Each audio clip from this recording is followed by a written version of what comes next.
ముఖ్యమంత్రి గారిని అనేటువంటి రైట్ నీకు ఎక్కడదమ్మా? ఏమి పెట్టిందానవా, పోషించిందానవా, నువ్వేం చేసిందానవని నీకేం సంబంధం అసలు? తల్లిదండ్రి యొక్క చాటున నువ్వు రాజకీయాలు చేస్తూ ఇవాళ కొండ అనే ఒక లైన్ పక్కకు తీసేస్తే హూ ఈజ్ సుష్మిత? ఎవరు మీరెవరు అసలు? అప్పుడు మీరు ఆలోచించుకోండి. ప్రజాక్షేత్రంలో మాలాంటి వాళ్ళము 15-20 సంవత్సరాల నుంచి ఎలాంటి పదవులు చేయకుండా ప్రజాక్షేత్రంలో అధికారం ఉన్నా పదవులున్నా లేకపోయినా ప్రజాక్షేత్రంలో పని చేస్తున్నాం. మమ్మల్ని ఎవరు ఎందుకు కేళ్లు పెట్టి చూపరు? మిమ్మల్ని మాట్లాడుతున్నారంటే అర్థం ఏంటి? పిట్ట కొంచెం కూతగనం అన్నట్టుగా నేనెవరికి భయపడను, నేను చోగియాలైతే రేపు 2 అవుతాయి, సినిమా డైలాగులు కొట్టడం సింపులే. కానీ దాని పర్యవసాన్ని ఎదుర్కోవడానికి మీ అమ్మ ఎంత బాధపడుతున్నదో ఆలోచించు. వాళ్ళు ఎక్కడైనా వచ్చి పెత్తనం చేసినారా? ఉన్నోళ్ళనంట కొండారెడ్డిపల్లి ఊరి వరకు పరిమితం అవుతారు. అలాగే ఇప్పుడు కొడంగల్లు నియోజకవర్గం ఉంటే అక్కడి వరకు పరిమితమై అన్నకు హెల్ప్ చేసి పని చేస్తున్నారు.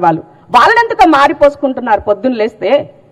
అంటే నువ్వు మాట్లాడే మాటలను బట్టి చూస్తే నీ వెనక మరి బీజేపీ బీఆర్ఎస్ ఉండి మాట్లాడిస్తుందో అని అనుకోవాల్సిన పరిస్థితి ఉన్నది. కాబట్టి మాట్లాడే ముందు నరం లేని నాలుక ఏదైనా మాట్లాడుతుంది. నాలుక నుంచి ఒక బోర్డు బయటకు వస్తే దాన్ని వెనక్కి తీసుకోవాలంటే ఎంతో కష్టపడి ఉండాలి, ఎంతో బాధపడాలా. అవి మళ్ళీ తీసుకోవాలి వెనక్కి అని అంటే. కుటుంబం అన్నప్పుడు చాలా ఉంటాయి. ప్రతి పార్టీలో లేదా ప్రతి ఇంట్లో ఉంది కుమ్మరిపై, ప్రతి ఇంట్లో సమస్య ఉన్నది. సమస్య ఉందని బయటకు వచ్చి బజార్ ఎక్కి రోడ్డెక్కి రచ్చకి ఇడుస్తామా? రచ్చలో మాట్లాడతామా? ఇదే నా సంస్కారం, ఇదే నా తెలంగాణ కల్చర్. నీ భాష, మీ మాటలు, మీవన్నీ కూడా చాలా కేర్ఫుల్గా వస్తే బాగుంటుంది. ఇష్టం ఉన్నట్టుగా మాట్లాడి నీ నోటికి ఏదొచ్చినట్టు చేస్తే కాంగ్రెస్ పార్టీ కార్యకర్తలు కానీ, కాంగ్రెస్ కుటుంబ సభ్యులు కానీ, రేవంత్ అన్న అభిమానులు కానీ, పాలమూరు బిడ్డలు కానీ ఎవ్వరూ కూడా ఉపేక్షించరు. గుర్తుంచుకోకుండా సుష్మమ్మ. చాలా వరకు నేను చూసినంత వరకు అయితే పుత్రుని రూపంలో గండం ఉంటుందని విన్నా, సన్ స్ట్రోక్ విన్నా. ఈ రాష్ట్రంలో మొన్న చూసిన ఒక కేంద్ర మంత్రికి కొడుకు రూపైన సన్ స్ట్రోక్ ఏమైందో, ఇవాళ మా అక్కకి మా కొండ సురేఖకి పుత్రిక రూపైన స్ట్రోక్ మొదలైందని చెప్పాల్సిన అవసరం ఉంది. కాబట్టి ఇలాంటి స్ట్రోక్లకు కానీ, మీరు ఇంకేమైనా మాటల విషయంలో కానీ, బెదిరించే డైలాగులతో కానీ నువ్వేం చెప్పినా తాటకు చెప్పట్లకు భయపడేటువంటి నాయకత్వం రేవంత్ అన్నది కాదు. అందులో పాలమూరు బిడ్డది అస్సలు కాదు. మట్టిని నమ్ముకొని, సమాజాన్ని నమ్ముకొని, అడవిని నమ్ముకొని వచ్చినటువంటి వాళ్ళని గుర్తుపెట్టుకోండి. కేసీఆర్ లాంటి చీల్చి చెండాలి ఫామ్ హౌస్ లో వండబెట్టినాం. మీరెంతమ్మా? నీ మాటలు ఎంత, నీ లెక్కెంత?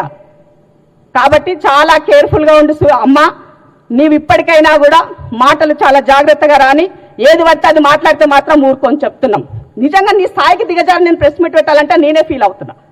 వచ్చినటువంటి వాటిని పదే మళ్ళీ మాట్లాడి అదే విషయాలను రెచ్చగొట్టే విధంగా చేస్తే ఊరుకునే ప్రసక్తి లేదు. జాగ్రత్త కొండ సుష్మా అని తెలియజేస్తున్నా.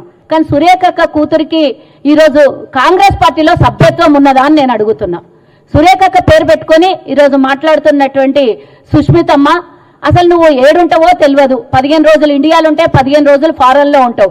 మరి ఇదే పరకాలలో నేను పోటీ చేస్తా, నువ్వు ఇండిపెండెంట్ గా నేను పోటీ చేస్తా అంటున్నటువంటి సుష్మితకు అడుగుతున్న, పార్టీ టికెట్ ఎందుకు నీకు?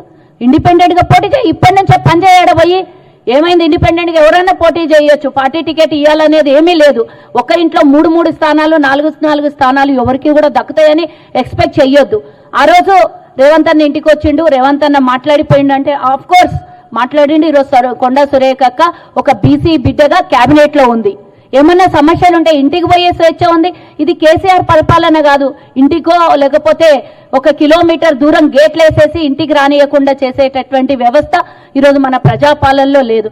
ఏమన్నా అవసరం ఉంటే ఈరోజు మురళి అన్నకి ఎమ్మెల్సీ కావాలంటే పోయి సురేఖక్క మాట్లాడుకుంటుంది. నీకు టికెట్ కావాలంటే కూడా ఆమె సీనియర్ లీడర్ గా ఒక మంత్రిగా రేపు పొద్దున పరిణామాల్ని బట్టి ఒక మహిళా రిజర్వేషన్ వస్తే టికెట్లకు ఇంకా మహిళలకు అక్కడ ఇవ్వాల్సినటువంటి అవసరం వస్తే ఇంకా 2 ఏళ్ల తర్వాత జరిగేటటువంటి ఎన్నికల్లో సురేఖక్క పోయి మాట్లాడుకుంటుంది. నీకేం సంబంధం అమ్మా? సంబంధం లేని ఇష్యూలలో తలదూర్చి రేవంత్ అన్నని ఏకవచనంతో పిలుస్తున్నటువంటి నీకు వాళ్ళ బండారం బయట పెడతాను, ప్రెస్ మీట్లు పెడతా, వాళ్ళ తమ్ముళ్ళ గురించి మాట్లాడతా, వాళ్ళ కుటుంబం గురించి మాట్లాడతా, తిరుపతి అన్న సెక్యూరిటీ ఎందుకు అని మాట్లాడతా అన్నటువంటి నీకు అసలు సభ్యత్వం లేని ఆవిడ మా పార్టీ గురించి నువ్వెవరు మాట్లాడడానికి అడుగుతున్నా. కొండ సురేఖక్క వరకే లిమిట్ అది.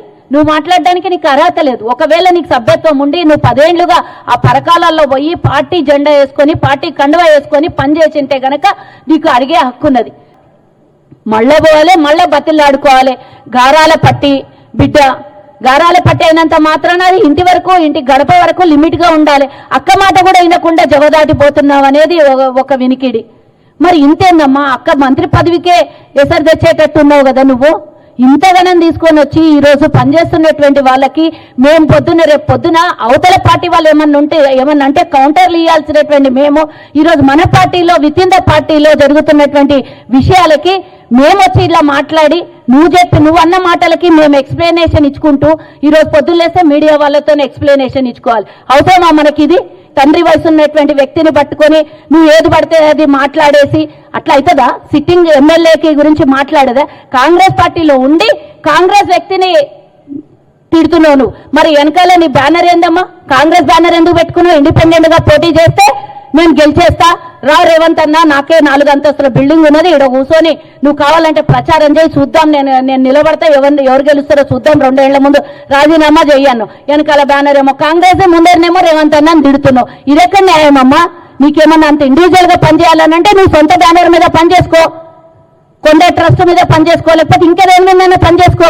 ఇవన్నీ పార్టీలో ఇబ్బంది పెట్టి ఇంకొకసారి గనక మళ్ళీ ఇది ఇప్పటిదాకా రేవంత్ అన్న దగ్గర పోయినరు, ఎక్స్ప్లెనేషన్ ఇచ్చిర్రు, ఒక మేనకోడల్లాగా మేనమామలాగా ఇప్పటి వరకు నడిచింది. కానీ 2 సార్లు అయింది, 3వసారి మా వరకు కూడా వస్తే మేము మాట్లాడలేని పరిస్థితి. కాబట్టి ఇప్పుడు 4 అదుపులో పెట్టుకో. ఇంకొకసారి గనక ఇట్లాంటి మాటలు మాట్లాడితే గనక మేమెవరం కూడా కాంగ్రెస్ పార్టీలో మేమెవరమో ఊరుకోము. ఆమెకి అర్హత ఏముంది? ఆమె కాంగ్రెస్ పార్టీలో అసలు ఆమెకి ఏమైనా మెంబర్షిప్ ఉందా? అసలు పొజిషన్ ఉందా? ఎప్పుడైనా వర్క్ చేసిందా? ఏ అర్హత లేకుండానే ఆమె సీఎం గారి గురించి, రేవంత్ రెడ్డి గారి గురించి ఇష్టం వచ్చినట్టు మాట్లాడుతుంది. వాళ్ళకి ఎలా అయిపోయిందంటే పదవి కోసం ఎంతకైనా దిగజారి మాట్లాడుతుంది. తను అంత ఆకలితో ఉన్నారు పదవి కావాలి అని. అసలు ఆమెకి మెంబర్షిప్ ఉందా అని అడుగుతున్నా. కాంగ్రెస్ పార్టీలో ఏదైనా పదవి తీసుకొని తను వర్క్ చేసిందా? ఆమె అసలు కాంగ్రెస్ పార్టీ నాయకురాలేనా? కాంగ్రెస్ టికెట్ గురించి చెప్పడానికి ఆమెకి అర్హత ఏముంది? అసలు పొగరుబోతు మాటలు మాట్లాడడం, కళ్ళు నెత్తికెక్కి మాట్లాడుతుంది. తను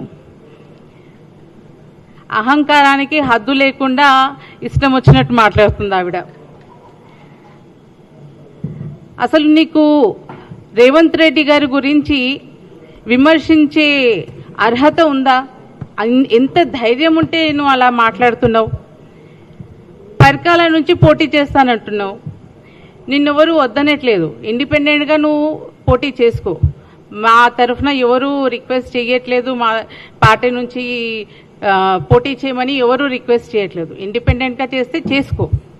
కానీ కాంగ్రెస్ జెండా కానీ రాహుల్ గాంధీ గారు, సోనియా గాంధీ గారు ఫోటోలు మటుకు ఎందుకు పెట్టుకుని తిరుగుతున్నా? మరి అంత మాత్రాన మా గురించి మాట్లాడేటప్పుడు మా ఫోటోస్ పెట్టుకుని మీరు తిరగొద్దు. కాంగ్రెస్ పార్టీని రిజంబులే చేయొద్దు. నీకెవరైనా పరకాల రాసిచ్చారా? కుటుంబంలో ఫ్యామిలీ పాలిటిక్స్ వద్దనే పబ్లిక్ బీఆర్ఎస్ని ఓడించి కాంగ్రెస్ పార్టీని తీసుకొచ్చారు. కాంగ్రెస్ పార్టీ ఎప్పుడూ కూడా ప్రజలతో, అలాగే ఎగ్జిస్టింగ్ నాయకులు ఎవరైతే కాంగ్రెస్ పార్టీకి లాయల్గా ఉండే నాయకులకి ఆపర్చునిటీస్ ఇస్తుంది. కాబట్టి పబ్లిక్ అనేది మన కాంగ్రెస్ పార్టీని ఎన్నుకుంది. నువ్వు ముందు ఏ పార్టీలో ఉండే? ఏ పార్టీ నుంచి వచ్చావు? బీఆర్ఎస్ పార్టీలో లేవా నువ్వు? అక్కడ వేరే పార్టీ. ఇప్పుడు కూడా నువ్వు మాట్లాడేది ఎలా ఉంది? ఆపోజిషన్ పార్టీని ఫేవరబుల్గా మాట్లాడినట్టుగానే ఉంది. ఏదో నువ్వు కాంగ్రెస్ పార్టీలోనే పుట్టి కాంగ్రెస్ పార్టీలోనూ చచ్చిపోతున్నట్టు మాట్లాడుతున్నావు. నువ్వు నీ బ్యాక్గ్రౌండ్ ఏంటో అందరికీ తెలుసు. నువ్వు ఇలా మాట్లాడితే మా కార్యకర్తలే నీ ఎంటబడి కొడతారు. అలా పిచ్చి